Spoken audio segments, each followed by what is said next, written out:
boy cried for help. Said his mother had fainted in the yard. Ethan felt his legs shake as he ran down the narrow street of the Riverside neighborhood in Miami. Tears streamed down the sweaty face of the 11-year-old boy, who screamed for help, begging someone to save his mother after she collapsed in their backyard. The first person to hear his desperate cries was Mrs. Parker, a 70-year-old woman who lived on the corner. She stopped sweeping the sidewalk and eyed the sobbing boy suspiciously. She knew the reputation of Sarah, the boy's mother, a woman who, according to neighborhood gossip, drank too much and often caused scenes. Mrs. Parker hesitated for a few seconds, wondering if this was just another one of her neighbor's dramas. "Please, Mom, my mom fell in the yard and won't wake up," Ethan cried, gripping the elderly woman's arm with his small, dirt-stained hands. "Boy, was your mother drinking again?" Mrs. Parker asked, still reluctant. "No, ma'am. She was hanging laundry on the clothesline. Please help me," the boy begged, his eyes red from crying. Something in Ethan's broken voice touched Mrs. Parker's heart. She dropped the broom and followed the boy down the cobblestone street, passing other modest houses in the working-class neighborhood. As they hurried, Ethan explained between sobs that his mother had been washing clothes when she suddenly collapsed and couldn't get up. When they reached the humble two-room house, Mrs. Parker saw Sarah lying near the makeshift clothesline in the small yard. The 32-year-old woman was unconscious, with scattered pieces of laundry around her. What struck the neighbor most was the complete absence of alcohol in the air. Instead, there was only the faint scent of laundry detergent and clean clothes drying in the sun. "Mom, she came to help," Ethan said, kneeling beside Sarah and gently touching her pale face. Mrs. Parker stepped closer and noticed Sarah's hands were swollen and covered in small cuts, clear signs of overwork. The woman wore simple but clean clothes, and beside the clothesline was a large basin full of soapy laundry, proof she had truly been working when she fainted. "Let's get your mother to the hospital, dear," Mrs. Parker said, already ashamed of misjudging the situation. Dear listener, if you're enjoying the story, take a moment to like and especially subscribe to the channel. It helps us a lot as we're just starting out.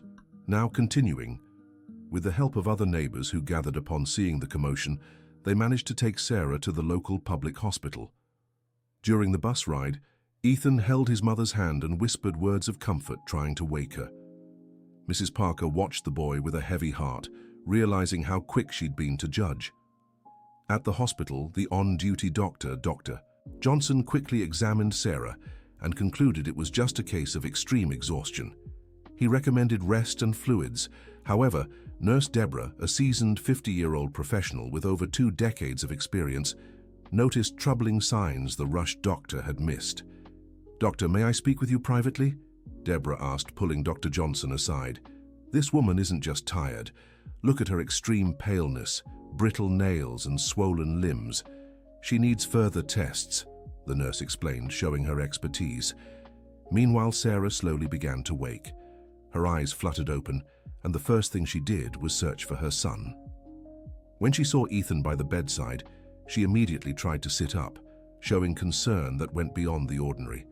"Ethan, my love, are you okay? What time is it? I need to get back to work," said Sarah, still disoriented but already thinking about her responsibilities.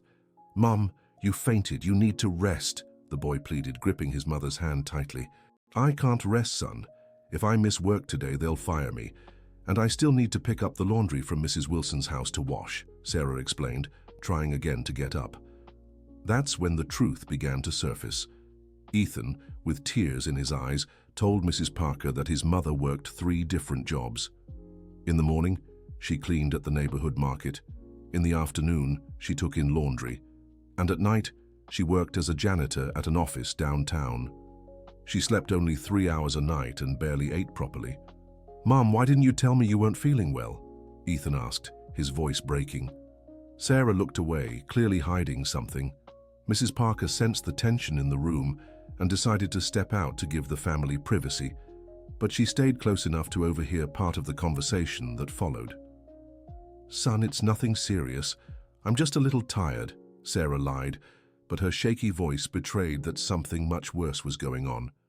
"You're lying. I heard you throwing up in the middle of the night, and yesterday I saw you almost collapse in the kitchen," Ethan accused, showing a maturity beyond his years. The situation grew even more tense when Sarah finally confessed they were 3 months behind on rent and about to be evicted. The landlord had given them an ultimatum: pay by the end of the week or leave the house.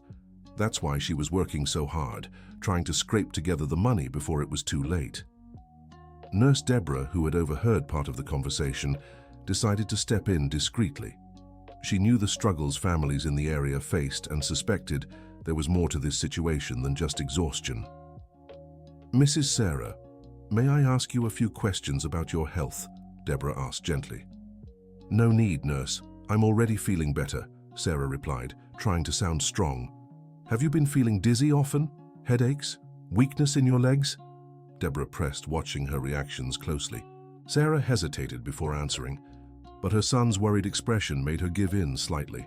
She admitted that yes, she'd been having these symptoms for months, but she'd been drinking homemade teas and taking remedies a neighbor recommended. She hadn't sought medical help because she had neither the time nor the money for doctor visits. The conversation was abruptly interrupted when Mr. Morgan, the owner of the market where Sarah worked, appeared at the hospital. He was a man in his 50s, known in the neighborhood for his strictness and impatience with employees. "Sarah, what's this about being in the hospital? Today's Friday, our busiest day. If you don't come back to work now, you're fired," Mr. Morgan said, completely ignoring the woman's condition. "Mr. Morgan, please. She just fainted," Mrs. Parker tried to intervene, outraged by his lack of compassion. "I don't care. I've made it clear I won't tolerate unreliable workers. Either she works or she finds another job," the shopkeeper snapped, crossing his arms. Sarah tried to get out of bed, even though she still felt weak. The need to keep her job outweighed her own health. Ethan held onto his mother's arm, begging her not to go. "Mom, please stay here, you're sick," the boy pleaded, tears streaming down his face. "I have to work, my love. If I lose this job, we won't even have money for food," Sarah explained, kissing her son's forehead. The situation became even more dramatic when Sarah tried to take a few steps and her legs gave out again. This time she fainted right in front of her son, who screamed desperately for help. The episode even frightened Mr. Morgan, who finally realized the severity of the situation. Nurse Deborah immediately called the doctor for more detailed tests. The results, which came back a few hours later, confirmed their suspicions. Sarah had severe anemia and clear signs of malnutrition. Her body had been functioning at its limit for months. "How did it come to this?" asked Dr. Johnson, now paying closer attention to his patient. The truth that emerged was even more painful than anyone had imagined. Sarah admitted, ashamed, that she had been eating only 1 meal a day, giving all the good food to her son. In recent weeks, she had been surviving mostly on scraps and leftovers she found at the market where she worked. Ethan was devastated to learn that his mother had been starving so he could eat well. The boy remembered all the times she had claimed she wasn't hungry or had already eaten at work. Now it all made sense. "Why didn't you tell me?" "I could have eaten less," cried Ethan, guilt weighing on him. "You need to grow up strong and healthy, my son. It's my job to make sure of that," Sarah replied, stroking the boy's hair. Mrs. Parker, who had stayed at the hospital the entire time, was deeply moved by the situation. She thought about all the times she had spread gossip about Sarah around the neighborhood, judging her without knowing the truth. Guilt weighed heavily on her heart. While Sarah rested under medical observation, Ethan found a small notebook in his mother's bag. Curious, he opened it and discovered something that moved him even more. It was a ledger where Sarah meticulously recorded all their household expenses, including a small amount she managed to save every month to buy school supplies for him. "Mom, you were saving money for my notebooks," Ethan asked, showing her the notebook. "It's your right to study, son. Even if I struggle, you'll have everything you need for school," Sarah replied with a weak but loving smile. The hospital's social worker, Dr. Reynolds, a woman in her 40s who handled difficult cases in the area, was called in to assess the family's situation. She had seen many similar stories before, but she was still struck by Sarah's dedication. "Mrs. Sarah, I'll be honest with you. Your health condition is serious and requires follow-up care.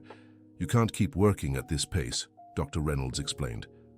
"But if I don't work, how will we survive?" Sarah asked, worried. There are assistance programs that can help temporarily. What matters now is your recovery, the social worker replied. However, Sarah resisted accepting help. Her pride and independence spoke louder, even in such a desperate situation. She had been raised to believe she should solve her problems alone without depending on anyone. The situation grew even more complicated when a gossipy neighbor, Mrs. Thompson, showed up at the hospital.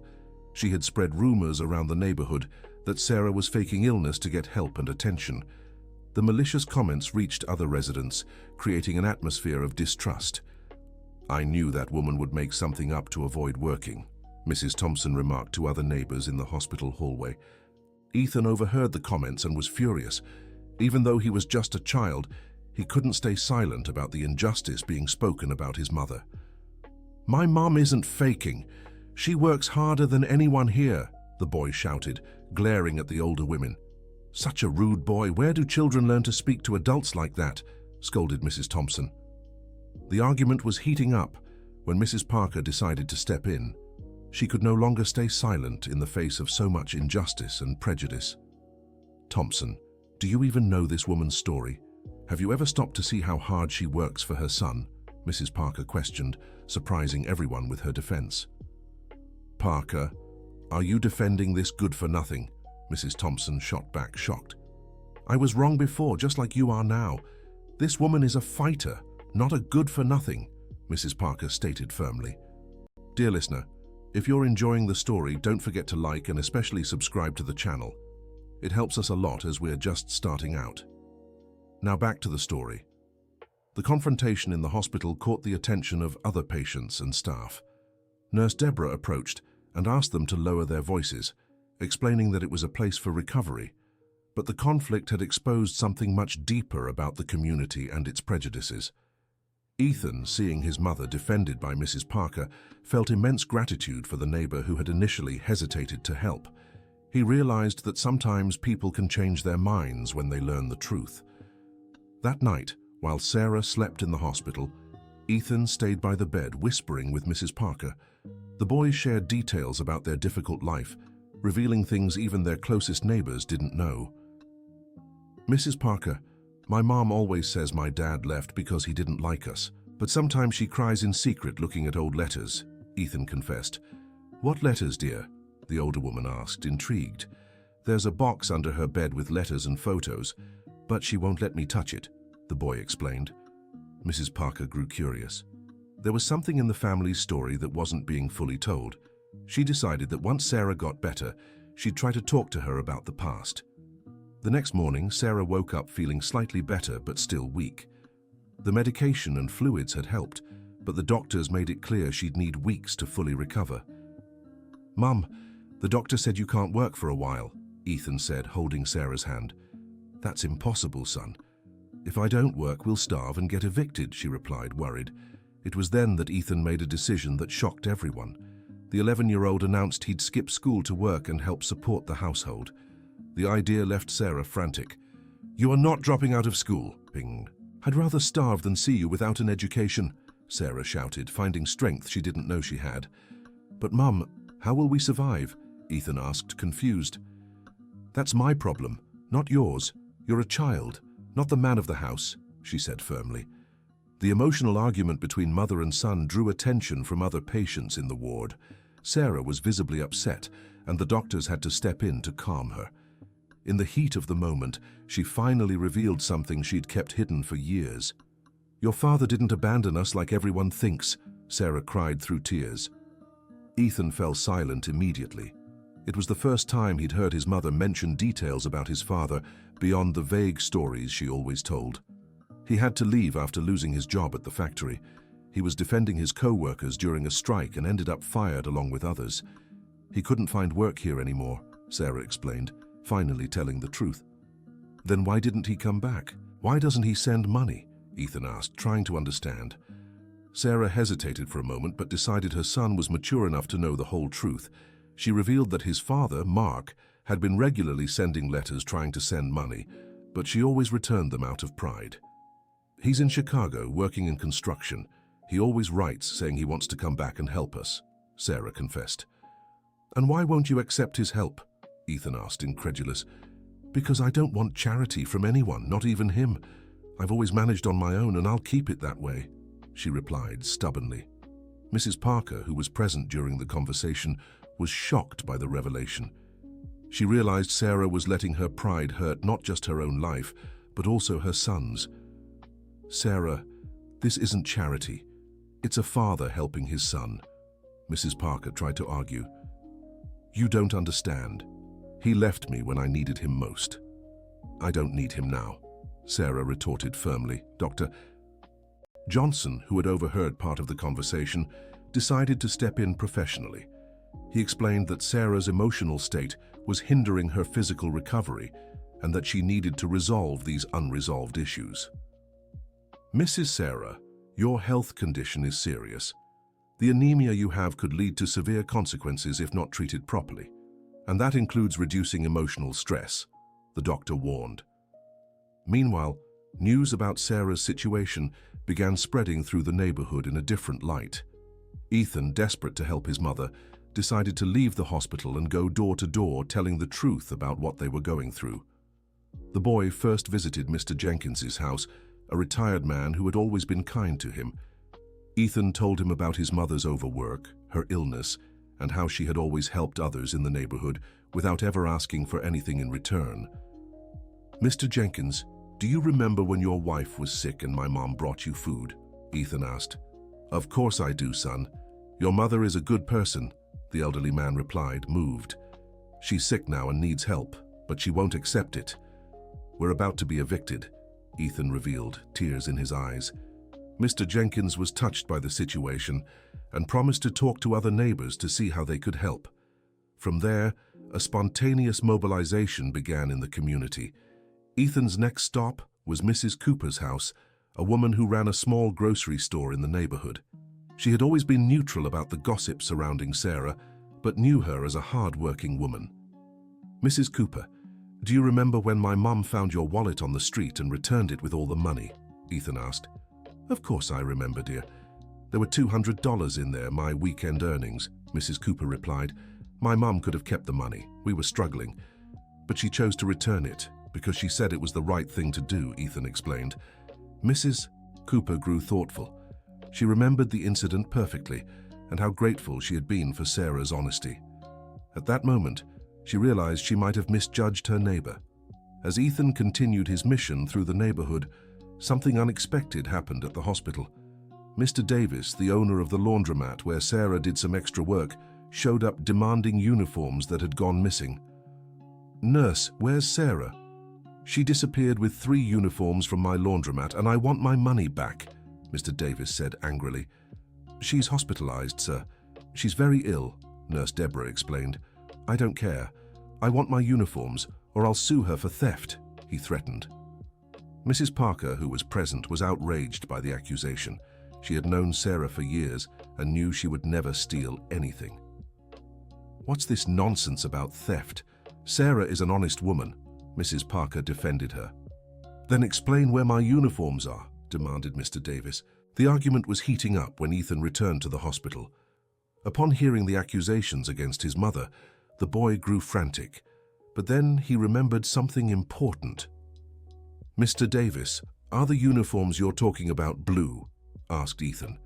Yes, they are. Why? Replied the man, suspicious. My mother gave them to Michael, Jimmy, and Mary. They're 3 kids from the street who didn't have uniforms to go to school, explained Ethan, pride in his voice. The revelation left everyone silent. Mr. Davis was speechless, realizing he had unfairly accused a woman who was only helping children in need. She gave my uniforms to poor kids, he asked, disbelieving. Yes, sir. She always said education is the only thing that can change a person's life, replied Ethan. Mrs. Parker felt immense pride for defending someone so generous. She looked at Mr. Davis with disapproval. Now you still want to sue a woman who did a charitable deed? She questioned. Mr. Davis, ashamed, apologized and left the hospital without another word. The episode had revealed another side of Sarah's character that few knew. When Ethan told his mother what had happened, she grew worried. She didn't want her son to know about her habit of helping other families, fearing he might feel neglected. Son, "You shouldn't have said that," said Sarah, embarrassed. "Why not, Mom?" "You did something beautiful," replied Ethan. "Because we have our own problems. We shouldn't be helping others when we can barely support ourselves," she explained. "But Mom, you always taught me that helping others is important," Ethan reminded her. Sarah was moved, realizing how deeply her son had absorbed her values, even amid so many hardships. She hugged the boy, feeling a mix of pride and worry. That afternoon, something extraordinary happened. Ethan was organizing his mother's few belongings when he found a drawer he'd never seen open. Inside, he discovered dozens of thank you letters from people Sarah had helped over the years. There were letters from mothers, thanking her for food during hard times, from children grateful for uniforms and school supplies, from elderly folks thanking her for medicines bought and delivered to their homes. Each letter revealed a quiet act of kindness Sarah had performed. "Mum, why did you never show me these letters?" asked Ethan, emotional. "You don't help people to boast about it, son. We do it because it's right, not for praise," Sarah answered. Ethan read some letters aloud to Mrs. Parker, who was even more impressed by her neighbor's generosity. One letter was from a former teacher at the local school, thanking Sarah for helping buy medicine when she had pneumonia. Another was from an elderly couple grateful for the meals she brought them for 2 weeks when they couldn't afford food. And there was a particularly touching letter from a single mother thanking Sarah for caring for her 3 children while she was hospitalized. "How many people has your mother helped, my goodness?" exclaimed Mrs. Parker, amazed. "She always said when we have little but share, God multiplies it," Ethan explained, repeating his mother's words. The letters revealed a pattern.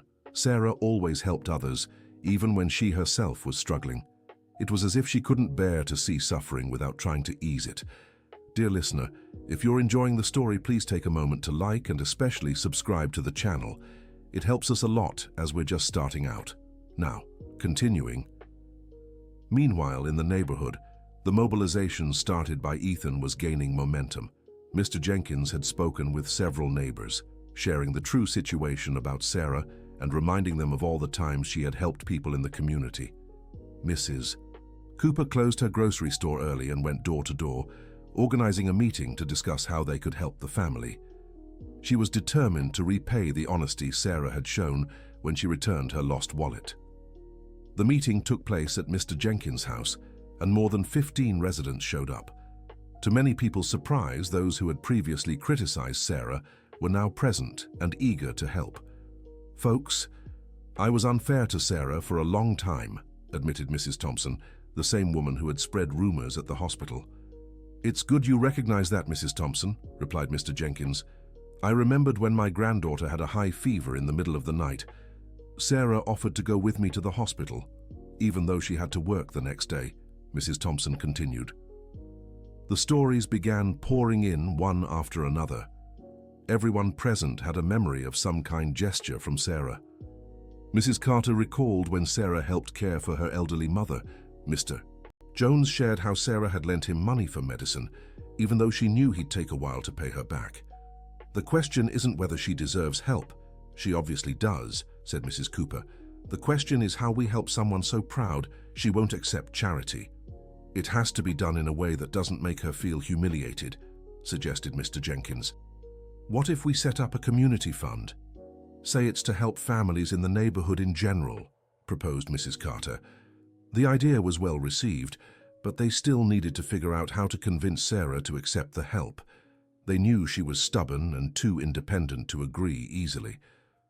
While the community organized, something happened at the hospital that would completely change the course of events.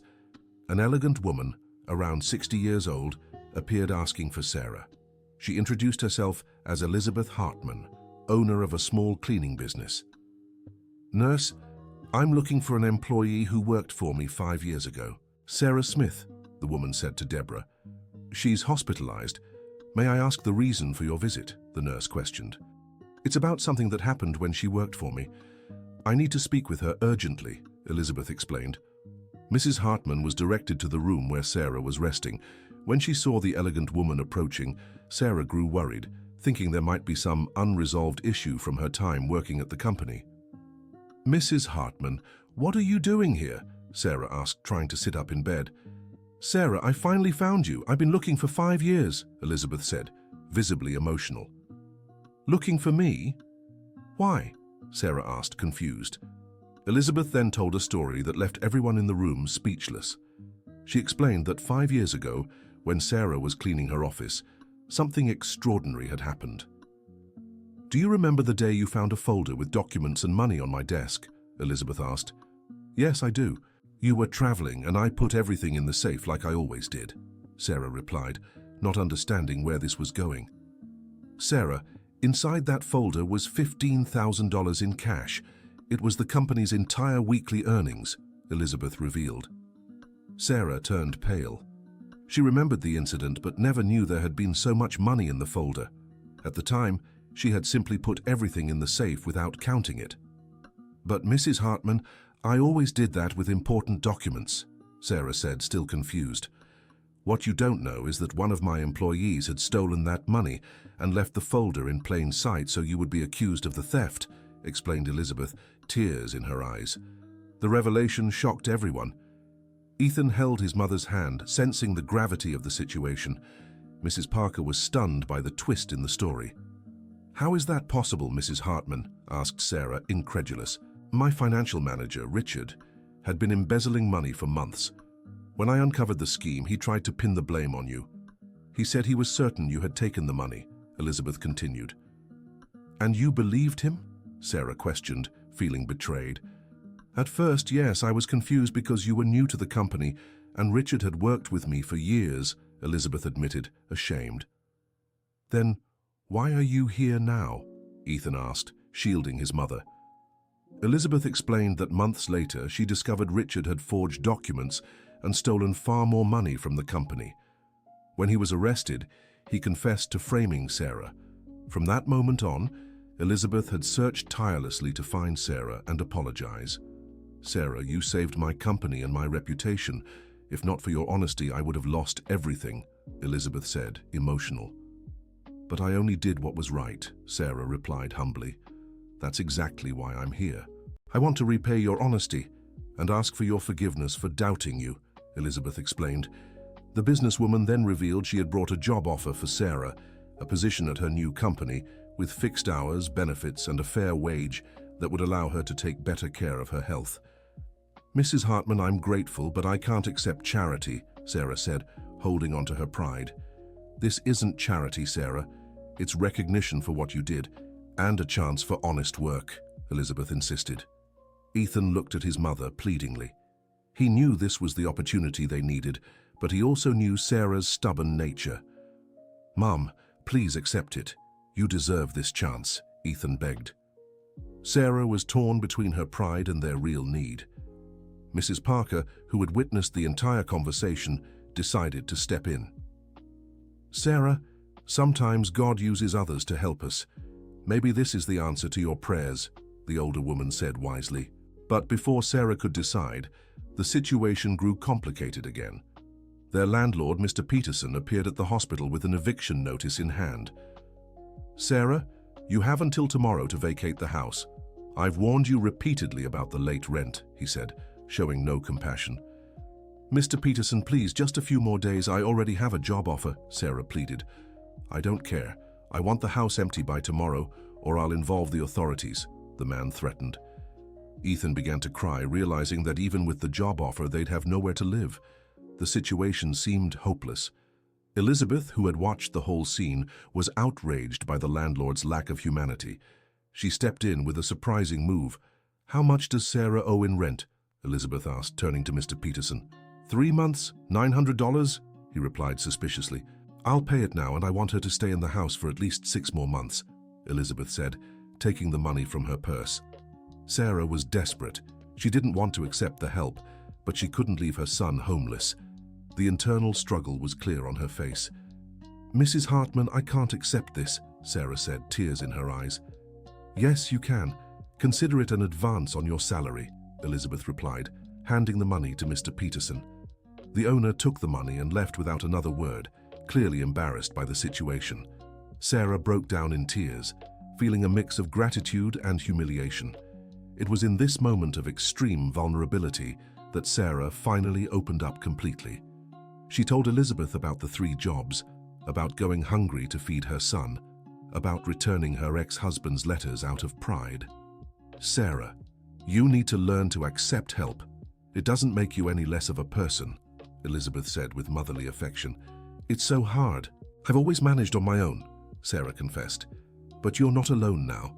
You have a son who needs you healthy and people who care about you," Elizabeth reminded her. Ethan moved closer to his mother and hugged her tightly. He understood how hard it was for her to accept help, but he also knew it was sometimes necessary. "Mom, let people help us. You've always helped others. Now it's our turn to receive," the boy said with impressive maturity.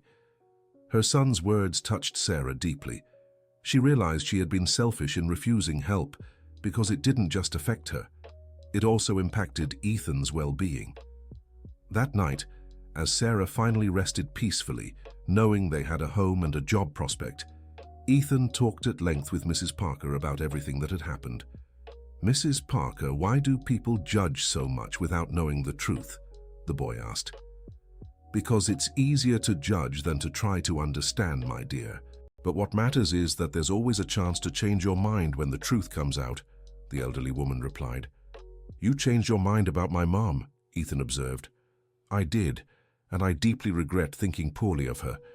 Your mother is an extraordinary woman," Mrs. Parker admitted. The next day, an even bigger surprise awaited the family. As Sarah prepared to be discharged from the hospital, a man appeared at the door of the room. It was Mark, Ethan's father, who had traveled from Chicago as soon as he received a call from Mrs. Parker explaining the situation. "Sarah?" Mark said hesitantly at the door. Sarah froze at the sight of her ex-husband after 5 years. Ethan, who barely remembered his father, was torn between curiosity and loyalty to his mother. "What are you doing here?" Sarah asked, trying to stay composed. "Mrs. Parker called me. She said you were struggling," Mark explained, stepping forward slowly. "I didn't ask anyone to call you," Sarah said, still resistant. "Sarah, I know you're angry with me. But Ethan is my son too," Mark argued. The boy watched the interaction between his parents, trying to make sense of the complicated emotions in the air. He could see that despite her resistance, his mother still felt something for his father. "Dad?" Ethan said, testing the word he hadn't used in so long. Mark turned to his son, tears in his eyes. He had missed important years of the boy's life and knew rebuilding their bond wouldn't be easy. "Hey, champ, look how big you've gotten," Mark said, emotional. "Why did you leave?" Ethan asked, cutting straight to the point. Mark looked at Sarah, silently asking permission to explain. She nodded, knowing their son deserved the full truth. "Son, I lost my job because I was fighting for workers' rights. After that, I couldn't find work here in Miami. I went to Chicago to start over, but I always sent letters and money," Mark explained. "But Mom said you abandoned us," Ethan countered, confused. "Your mother returned every letter and every dollar I sent. She's very proud," Mark revealed without accusation. Sarah felt exposed. All her stubbornness and pride were laid bare before her son, who now understood their family's situation better. "Mom, why did you do that?" asked Ethan, hurt. "Because I thought if I accepted his help, you wouldn't need me anymore," confessed Sarah, finally admitting her fears. The revelation showed that behind all of Sarah's pride lay a deep fear of being abandoned and becoming unnecessary. She had preferred to struggle alone rather than risk being rejected again. Mark approached the bed where Sarah lay and gently held her hand. She didn't resist, emotionally exhausted from carrying everything alone for so long. "Sarah, I never meant to abandon you. I left to try and make our lives better, but you didn't let me do my part," said Mark, using the affectionate nickname from when they were married. "I was scared," Sarah admitted, finally lowering her guard. "Scared of what?" he asked softly. "Scared you'd decide it wasn't worth coming back. Scared Ethan would like you more than me. Scared I wasn't strong enough on my own," she confessed through tears. Sarah's brutal honesty moved everyone in the room.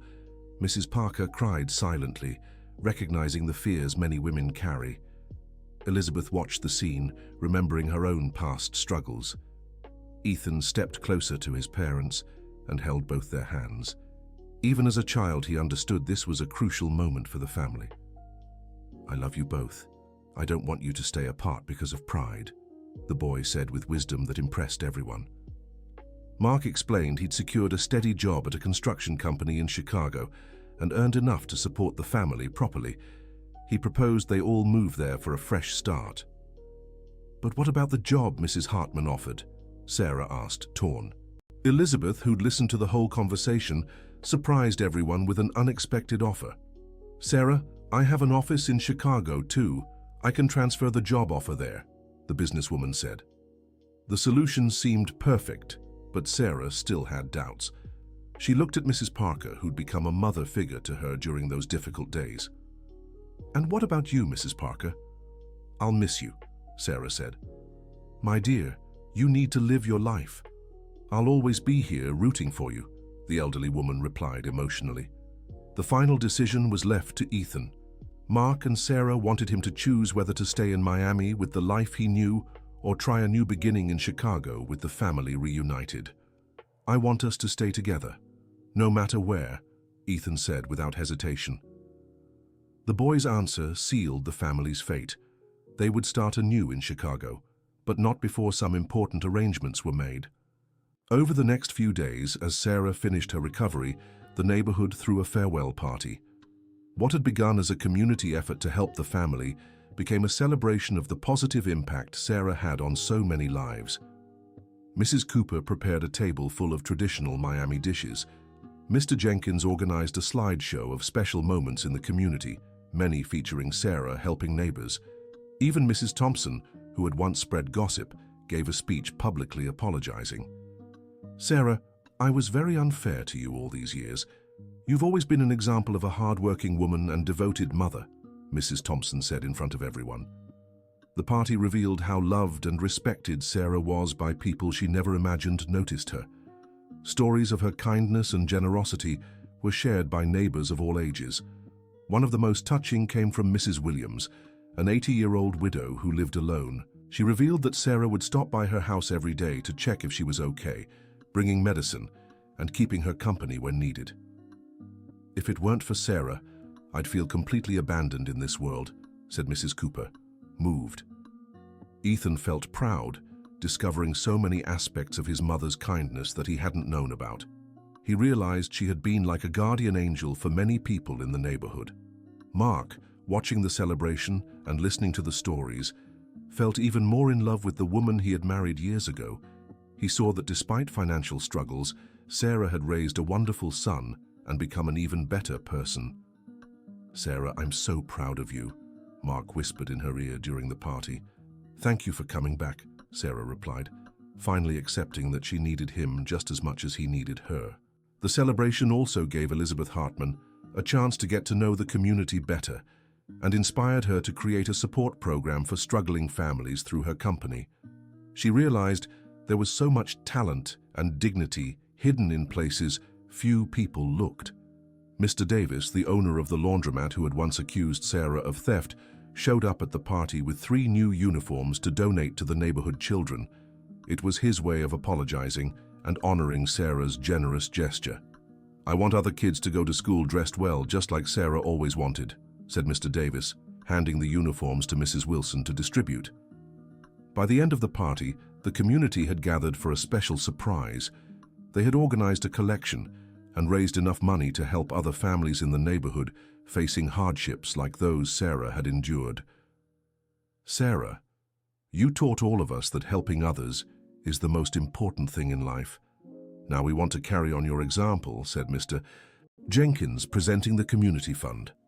The initiative would ensure that other working mothers had support in tough times, creating a lasting network of solidarity in the neighborhood. Ethan was invited to be the first to symbolically contribute to the fund, dropping the few coins he had into the community jar. The boy's gesture moved everyone and showed that the lesson of generosity had been passed on to the next generation. In their last days in Miami, Sarah made sure to personally visit everyone she had helped over the years. She wanted to say goodbye properly and thank them for being part of her journey. The most emotional visit was to the school where Ethan had studied. Principal Matthews had prepared a special tribute. She revealed that she had always known about the struggles Sarah faced to keep her son in school, but never interfered because she admired her determination.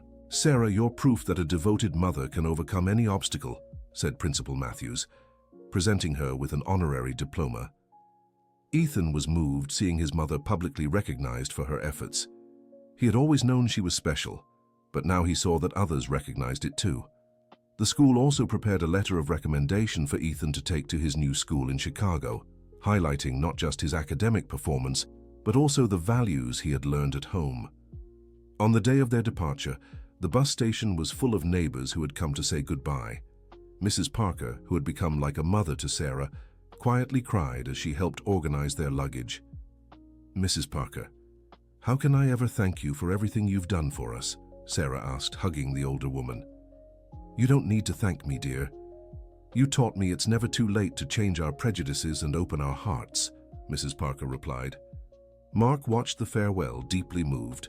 He understood that he wasn't just taking a wife and a son with him, but also the heart of an entire community that had learned to value what truly matters in life. The bus that would take them to Chicago arrived right on time. As they loaded their luggage, Ethan took one last look at the neighborhood where he'd grown up. He would carry forever the lessons of dignity, hard work, and generosity he'd learned there. During the trip, Sarah finally managed to relax completely for the first time in years. Her family was together, she had the prospect of a decent job, and she'd left behind a legacy of kindness that would continue to inspire people. Mark held her hand while Ethan slept against the window. They talked about their plans for the future, their son's education, and how to rebuild their marriage on stronger foundations this time. "Sarah, this time we'll face everything together. No pride, no fear, no secrets," Mark promised. "Yes, I've learned it's better to share problems than try to solve everything alone," Sarah agreed. When they arrived in Chicago, Elizabeth was waiting for them at the bus station. She had arranged a simple but comfortable apartment for the family to settle into, and the next day, Sarah would start her new job. The apartment was in a working-class neighborhood similar to the one they'd left behind in Miami. Ethan was thrilled to discover there was a good public school nearby and a small field where he could play soccer. "Mom, we're going to be happy here," Ethan said, exploring his new room. "Yes, my son, now we'll truly be happy," Sarah replied, hugging the boy. On her first day at Elizabeth's company, Sarah learned she would be responsible for coordinating a cleaning team in a large office building. It was a position of responsibility she had never imagined holding. "Sarah, I trust you to lead this team. Your experience and character make you the perfect person for it," Elizabeth said during the introduction. For the first time in her life, Sarah felt professionally valued. She wasn't just another employee, she was a respected leader recognized for her qualities. Ethan adjusted quickly to his new school. His classmates were impressed by his maturity and the stories he told about his life in Miami. He became popular not for being different, but for being genuine. Sarah and Mark's relationship gradually rebuilt itself. They attended couples therapy on weekends, learning to communicate better and share responsibilities more equally. "It's strange not having to work 3 jobs," Sarah remarked during a family dinner. "Now you can focus on other things besides just surviving," Mark observed. And that's exactly what Sarah did. In her free time, she began studying to finish the high school education she'd abandoned when she became pregnant with Ethan. Her dream was to one day take a social work course so she could professionally help families like hers had been. 6 months after the move, they received an unexpected visit. Mrs. Parker had traveled from Miami to see the family's new life. She stayed at their apartment for a week and saw how everyone was thriving. "Sarah, you're unrecognizable. You look 10 years younger," Mrs. Parker noted. "That's what happens when you stop carrying the world on your shoulders," Sarah replied, laughing. Mrs. Parker also got to know Chicago through Ethan's eyes. He made sure to take her to see his school, the field where he played soccer, and the company where his mother worked. "Grandma Parker, did you see how important my mum is here too?" Ethan said proudly. "I sure did, my grandson." "Your mother was always special. She just needed an opportunity to shine," the elderly woman replied, moved. During Mrs. Parker's visit, the family received news from their old neighborhood in Miami. The community fund they had created had already helped 5 families in difficult situations. The initiative had spread to other parts of the city, forming a network of solidarity. "You planted a seed that's now sprouting in many places," Mrs. Parker shared. The news filled Sarah with pride. She realized her story of struggle and perseverance had inspired others to act with more compassion and generosity. A year after the move, Sarah received a promotion at Elizabeth Hartman's company. She would now be responsible for training new employees and implementing quality programs. Her salary increased significantly, giving the family even more stability. Ethan, now 12, was already showing leadership qualities at school. He had started a study group to help struggling classmates, mirroring the generosity he learned from his mother. "Son, you're becoming quite the admirable young man," Mark said, proud of his son's growth. "I learned from the best teachers," Ethan replied, looking at his parents. The family had established traditions that strengthened their bond. Every Sunday they shared a special lunch and talked about their week, exchanging joys and concerns. Once a month, they visited families in need in their neighborhood, bringing food and clothes. "It's important never to forget where we came from and to always help those going through what we once did," Sarah taught her son. During school break, they took a trip back to Miami to reunite with friends and show how well they were doing. The welcome was warm, and everyone was amazed by the family's transformation. The neighborhood had changed too. Inspired by Sarah's example, many residents had organized to improve their community. There was a new daycare center, a literacy program for adults, and small family businesses thriving. "You were the spark for so many positive changes," Principal Matthews said during their visit to the school. Ethan reunited with old friends and was happy to see many of them taking advantage of opportunities that hadn't existed before. He shared his experiences in Chicago and encouraged his friends to dream big. "What matters is never giving up on your dreams, even when everything seems impossible," Ethan said, repeating words he'd heard from his mother countless times. During the visit, Sarah made sure to personally thank everyone who had helped her in her toughest moments. She brought symbolic gifts and letters written by her and the family. This time the goodbye was less painful because they all knew the bonds they'd formed were permanent. Sarah promised to stay in touch and always be available to help when needed. Back in Chicago, the family continued building their new life on the values they'd learned through hardship. Sarah finished high school with excellent grades and prepared to take college entrance exams for social work. Mark had been promoted at the construction company, landing a position that gave him more time with his family. He never wanted to risk drifting apart from his wife and son again. "The most important thing in life is being there for the people we love," Mark reflected as he helped Ethan with homework. Elizabeth remained an important presence in their lives. She became like an aunt to Ethan and a mentor to Sarah. Her business had grown significantly, and she always credited part of her success to the values of honesty and dedication Sarah had reinforced in her organization. "Sarah, you reminded me that true success isn't measured just in money, but in the positive impact we have on people's lives," said Elizabeth during a conversation. Gradually, Sarah's story began to spread as an inspiring example. Elizabeth invited her to speak at business events, sharing her journey of overcoming adversity and the values that guided her. "My story shows that no matter how tough the situation, there's always a way to rise above it with dignity and honest work," Sarah would say in her presentations. Sarah's talks deeply moved the audience, especially other working mothers who saw their own struggles reflected in hers. Many companies, inspired by her story, began implementing programs to support employees facing financial hardships. Ethan, now 13, had grown into a responsible and compassionate teenager. He maintained excellent grades in school and actively participated in social projects. His dream was to become a teacher to help other children the way he had been helped. "I want to be like you, Mom. I want to dedicate my life to helping people," Ethan said during a conversation about the future. "You're already on the right path, my son. Just keep being the wonderful person you are," Sarah replied, proud. The family had established a special tradition. Every year on Ethan's birthday, they donated to a family in need. It was their way of celebrating not just another year of life, but also giving back for the blessings they had received. On their 3rd anniversary of moving to Chicago, they threw a special party. They invited Elizabeth, some of Sarah's co-workers, Mark, Ethan's teachers, and even Mrs. Parker, who made sure to travel again to be there. 3 years ago, we were a family broken in every way. Today we're stronger than ever, Mark said during a toast. And we've learned that true wealth lies in the relationships we build and the love we share, Sarah added. The party was also an opportunity to announce exciting news. Sarah had been accepted into university to study social work, fulfilling a dream that had seemed impossible years before. "I'll study so I can professionally help families like ours once was," Sarah explained, emotional.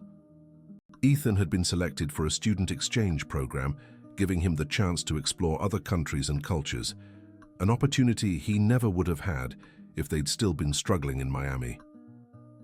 "Mom, when I come back from the exchange, I want to help you with your social work," Ethan said, already thinking of ways to contribute.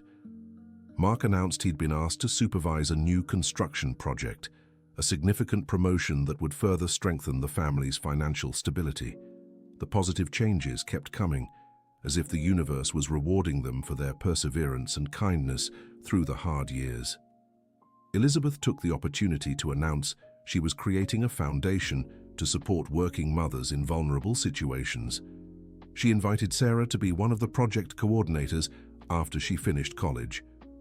"Sarah, your life experience and education will make you the perfect person to lead this," Elizabeth explained. The offer moved Sarah deeply. It was her chance to turn her personal struggles into a tool to help other women. "I accept with great pride. It'll be an honor to give back for all the help we received," Sarah answered, tears of gratitude in her eyes. During the party, Mrs. Parker pulled Sarah aside and handed her a special gift. It was a photo album filled with moments from her life and Ethan's in Miami, including some pictures from the farewell party she had organized. "So, you never forget your roots, and always remember how far you've come," said Mrs. Parker, hugging Sarah. "I'll never forget, Grandma Parker. You've been an angel in our lives," Sarah replied, using the affectionate nickname Ethan had created for the elderly woman. The party lasted well into the night, with stories being shared, plans being made, and so much love in the air. It wasn't just a celebration of a family that had overcome hardships, but of a community built on solidarity and compassion. When everyone had left and the family was getting ready for bed, Ethan shared a thought that deeply moved his parents. "You know, Mum and Dad, I think everything we went through was important. If we hadn't faced those struggles, maybe we wouldn't be the people we are today," the teenager said, showing remarkable maturity. "You're right, son. Those hardships taught us to value what truly matters in life," Sarah agreed. "And they brought us wonderful people like Mrs. Parker and Mrs. Hartman," Mark added. That night, the three of them went to sleep with the certainty that they had built something precious together, not just a reunited family, but a living example that any adversity can be overcome with love, determination, and the willingness to accept help when needed. The following months brought even more growth and achievements. Sarah excelled in college, becoming one of the most dedicated students in her class. Her life experiences enriched academic discussions and inspired both classmates and professors. Ethan left for his student exchange with his parents' blessing and a suitcase full of dreams. During his 6 months abroad, he stayed in regular contact with his family and wrote a blog about his experiences, which became popular among young Brazilians. Mark took on his new responsibilities at the construction company with dedication and skill. He had learned to balance work and family better, never again letting professional pressures harm his personal life. Elizabeth's foundation became a reality, and even before graduating, Sarah was already volunteering in some pilot projects. Her ability to connect with women in vulnerable situations was remarkable. "Sarah has a natural gift for inspiring trust and hope in people," observed Dr. Patel, the psychologist overseeing the Foundation's programs. One of the first cases Sarah worked on was Rachel's, a single mother of 3 going through struggles similar to what she had faced. The connection between them was instant. "Rachel, I've been exactly where you are now, and I can promise you there's light at the end of the tunnel," Sarah said during their first session. "But how did you get out of that situation?" Rachel asked desperately. "With hard work, perseverance, and most importantly, learning to accept help when I needed it," Sarah replied, sharing her story. Rachel's progress became a case study at Sarah's university. The woman's transformation was so significant that it caught the attention of professors and researchers in social work. When Ethan returned from his exchange, he brought back new perspectives and a social project he wanted to implement in Brazil. He had learned about community education initiatives abroad and wanted to adapt those ideas to help underprivileged youth. "Mom, Dad, I've learned there are so many ways to help people. I want to use what I learned overseas to make a difference here," Ethan explained as he presented his project. Ethan's project caught the attention of Elizabeth's Foundation, which decided to support it as a pilot initiative. It was impressive to see how a young man of just 14 had developed such a clear vision about social responsibility. During the official presentation of Ethan's project, local authorities, representatives from other NGOs, and even journalists interested in the family's story were present. Their journey of overcoming adversity had become an inspiration for many people. This family represents the best of the American spirit, the ability to overcome challenges and turn hardships into opportunities for growth, commented the city's social services secretary. Sarah was about to graduate and had already been invited to give talks in other cities, sharing her story and the lessons she had learned. Her message resonated especially with women who found themselves in situations similar to those she had faced. "Life has taught me that no problem is too big to overcome with determination, honest work, and the humility to accept help when needed," Sarah would say in her presentations. Sarah's talks began attracting national media attention. A women's magazine ran a special feature on her story, and a television program invited her for an interview that was watched by millions. "Mrs. Sarah, what message would you like to leave for other mothers going through hardships?" the host asked. "Never give up on your dreams or your children's dreams. It may seem impossible today, but with faith, hard work, and perseverance, everything can change," Sarah replied, moving the audience. The response to the interview was overwhelming. Elizabeth's Foundation received hundreds of calls from people offering help or seeking guidance. Sarah's story had touched the heart of the nation. Inspired by her experience, other companies began creating similar programs to support employees in need. The movement sparked by one family's journey spread like a wave of solidarity. On Sarah's graduation day, the family organized a special celebration. Mrs. Parker traveled again from Miami, this time accompanied by neighbors who wanted to personally congratulate the woman who had become a source of pride for the entire community. "Sarah, you are living proof that education can transform lives," said Professor Williams, the advisor for her capstone project. Sarah's capstone project had focused on community support networks for working mothers in socially vulnerable situations. The research was based on her own experience and the work she had been doing at the foundation. During the graduation ceremony, Sarah was chosen as the class speaker. Her speech moved the entire audience and was recorded to be used as inspirational material by the university. "5 years ago, I was collapsing from exhaustion in a backyard, working 3 jobs to support my son. Today, I stand here with a degree in social work, ready to dedicate my professional life to helping other families. This proves it's never too late to start over and that there is always hope," Sarah said to emotional applause. Ethan, now 15, was at the graduation and felt immensely proud of his mother. He had grown up watching her study late into the night, balancing work, family, and studies with admirable determination. "Mom, you are my greatest inspiration," Ethan said, hugging Sarah after the ceremony. Mark was also emotional. He had been by his wife's side throughout her journey and knew how much effort and sacrifice it had taken to reach this moment. "Sarah, you are the strongest and most determined woman I know. I'm so proud to be your husband," said Mark, kissing Sarah tenderly. After graduation, Sarah officially took over the coordination of Elizabeth's Foundation programs. Her first project would be creating a comprehensive support center for working mothers, offering everything from daycare for their children to vocational training for the mothers themselves. "Sarah, I want you to have complete freedom to develop the programs you consider most important," said Elizabeth, trusting her experience completely. The support center became a reality in less than a year, serving over 200 families in its first phase.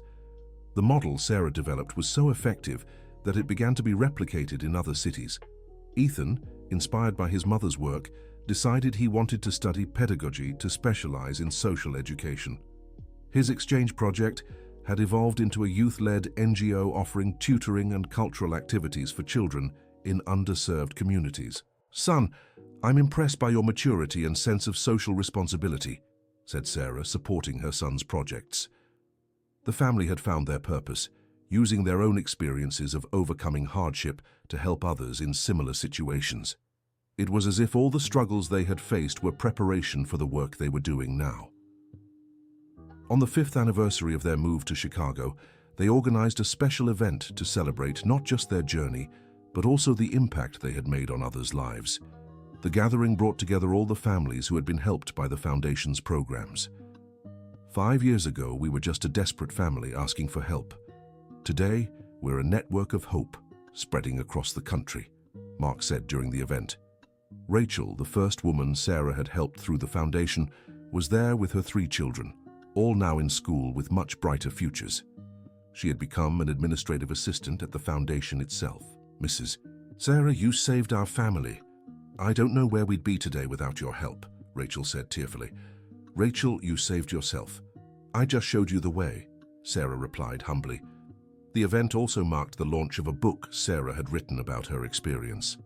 From the backyard to the university, A Journey of Resilience became a bestseller, with all proceeds going to the Foundation's programs. "I hope my story inspires others never to give up on their dreams, no matter how difficult their current situation may be," Sarah said during the launch. The book gained international attention, being translated into other languages and used as study material in universities across several countries. Sarah's story had become a global example of resilience and social transformation. Elizabeth, now over 65, began considering Sarah as her successor in leading the Foundation. Her practical experience combined with academic training made her the ideal candidate. "Sarah, I want you to know I'll always think of you as the daughter I never had," Elizabeth said during a heartfelt conversation. "Elizabeth, you were an angel in our lives. I'll never be able to repay everything you've done for us," Sarah replied emotionally. The Foundation had become one of the country's most respected social organizations, serving thousands of families and serving as a model for public policy. What had begun as one family's story had grown into a national movement. Ethan, now 16, was already recognized as a young social leader. He had been invited to speak at international conferences on youth and social change, and his NGO had expanded to 5 different cities. "My son has become an admirable man, dedicated to noble causes," Sarah would say, proud of Ethan's growth. The family had established an annual tradition. Every year on Ethan's birthday, they would return to Miami to visit the neighborhood where it all began and check on the progress of the community projects that had inspired them. "It's important never to forget our roots and always stay connected to the people who helped us along the way," Sarah taught her son. During one of these visits, they discovered the neighborhood had transformed significantly. The community daycare had become a full elementary school. The adult literacy program had graduated hundreds of people. Small family businesses were thriving. "You planted a seed that grew into a forest," said Mrs. Cooper, now the coordinator of several community projects. Mrs. Parker, at 75, had become something of the neighborhood historian, documenting all the changes and keeping alive the memory of how everything had started with Sarah's story. "My dear, your story didn't just change your life. It changed hundreds of lives," Mrs. Parker said, showing an album filled with photos of the neighborhood's projects. The impact of the family's story had spread far beyond what they could have imagined. Schools used Sarah's journey to teach values like perseverance and solidarity. Companies cited her path as an example of social responsibility.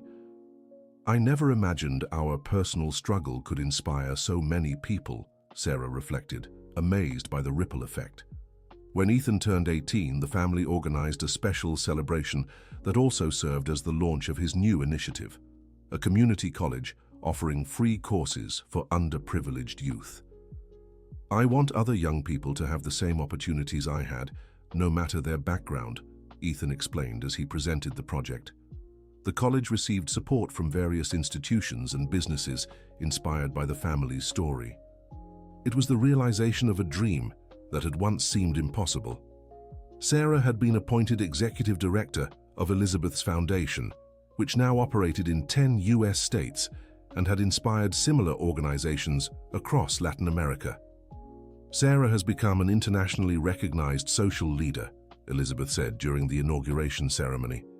Sarah's work began attracting attention from international organizations. She was invited to represent the US at conferences on women's rights and poverty alleviation in various countries. It's surreal to think the woman who once collapsed from exhaustion in a backyard is now heard on international platforms, Mark remarked, awed by his wife's journey. During a conference at the United Nations, Sarah presented the US model for supporting vulnerable families. Her speech was so impactful that she was asked to write a technical report on the subject. Personal stories of resilience, when channeled properly, can become powerful tools for social change, Sarah said during her UN address. The family had become an international symbol of overcoming adversity and turning hardship into opportunities for growth and social contribution. Documentaries were made about their story, always emphasizing that true wealth lies in human connections and the positive impact we make on others' lives. On the 10th anniversary of their move to Chicago, they hosted a grand event, bringing together hundreds of people whose lives had been touched by the family's journey. It was a celebration not just of a decade of personal growth, but of a decade of social transformation. 10 years ago, we were a broken family in every way. Today, we're part of a larger human family dedicated to doing good, said Sarah during the event. Ethan, now a young adult of 19, had been accepted into university to study education, but he also kept up his social work. His community university had already graduated over 1,000 young people in various courses. My dream is that one day, every American child will have access to quality education, no matter where they were born, Ethan would say, always focused on his social goals. Mark had become a respected contractor, using his position to create job opportunities for people in vulnerable situations. His construction company had become a model of social responsibility in the industry. I've learned that success only has meaning when it's shared with those who need it most, Mark reflected on his professional choices. The family's story had become a subject of study in universities, both in social work and in business and social responsibility programs.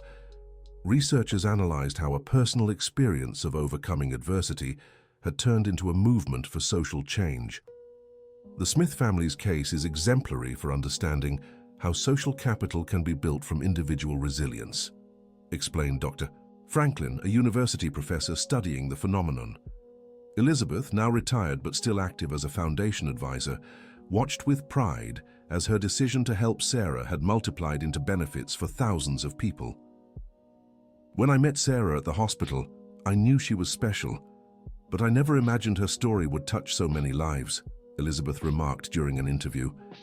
The foundation had become one of the most respected social organizations in the country, serving over 10,000 families annually and serving as a model for public policies in various cities.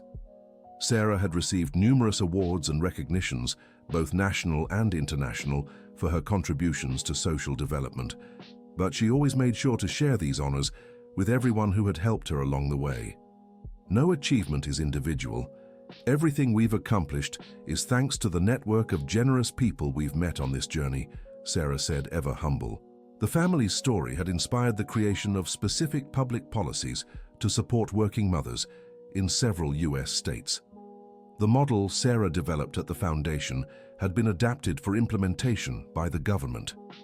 Sarah Smith's practical experience revolutionized our approach to social assistance, declared the State Secretary of Social Development.